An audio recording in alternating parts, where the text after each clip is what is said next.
because of Winn-Dixie, Chapter 5. Winn-Dixie couldn't stand to be left alone. We found that out real quick.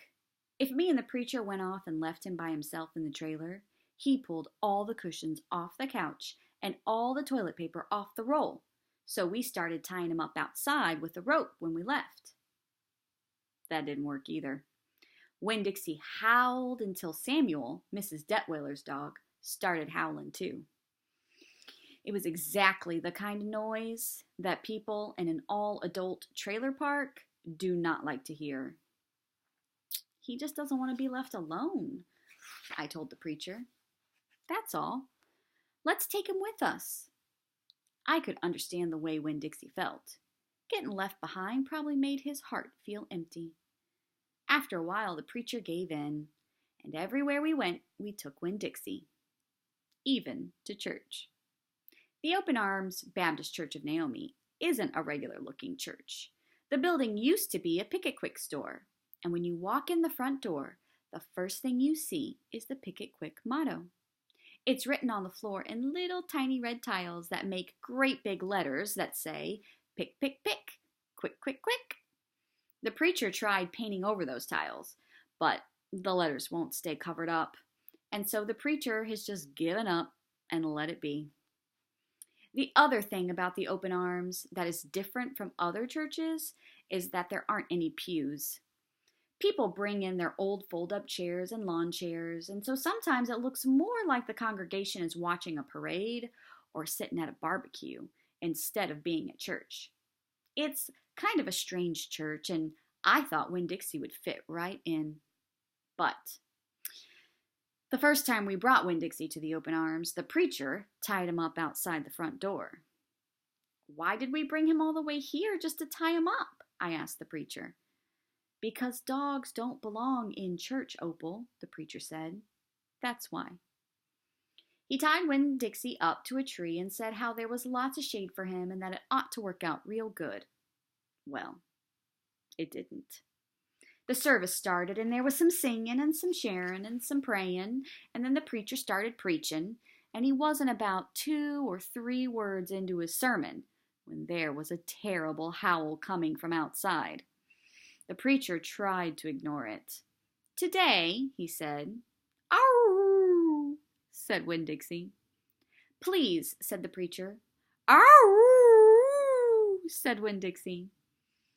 "Friends," said the preacher. "Ow!" wailed Winn-Dixie. Everyone turned in their lawn chairs and fold-up chairs and looked at one another. "Opal," said the preacher. "Ow!" said Winn-Dixie. "Yes, sir," I said. "Go get that dog," he yelled. "Yes, sir," I yelled back. I went outside and untied Winn-Dixie and brought him inside, and he sat down beside me and smiled up at the preacher, and the preacher couldn't help it. He smiled back. Winn-Dixie had that effect on him. And so the preacher started in preaching again. Winn-Dixie sat there listening to it, wiggling his ears this way and that, trying to catch all the words. And everything would have been all right, except that a mouse ran across the floor. The Open Arms had mice. They were there from when it was a Pick-It-Quick, and there were lots of good things to eat in the building. And then the Pick-It-Quick became the Open Arms Baptist Church of Naomi. The mice stayed around to eat all the leftover crumbs from the potluck suppers.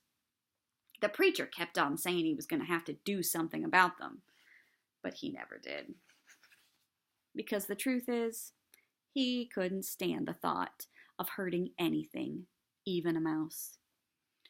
Well, when Dixie saw that mouse, and he was up and after him, 1 minute everything was quiet and serious, and the preacher was going on and on and on, and the next minute, Winn-Dixie looked like a furry bullet shooting across the building chasing that mouse.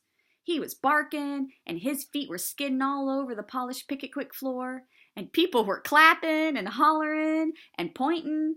They really went wild when Winn-Dixie actually caught the mouse. "I have never in my life seen a dog catch a mouse," said Mrs. Nordley. She was sitting next to me. "He's a special dog," I told her. I imagine so, she said back.